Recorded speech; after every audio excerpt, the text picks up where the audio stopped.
Peter Adamsen, og jeg kommer fra Fiskelavlet 1970 her i Hårby. Vi står lige nu ved Sarup Møllebæk, som løber til Hårby cirka 2 km fra udløbet i Helnesbugten. Lige på den her strækning har det været rørlagt. Der har Assens Kommune for en 5-6 år siden, der har de genåbnet vandløbet her. Det vil sige på cirka 125 meter eller sådan noget, så har man fjernet røret, og så har man etableret et åbent vandløb. Og i den forbindelse, jamen, så har man jo rigtig meget gydegrus ud, som haverne de bruger til at gyde i efteråret.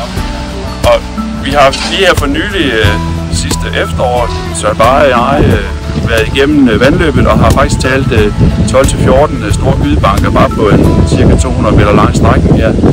Så noget tyder jo på, at vi gør det rigtigt her. Så det er bare fedt.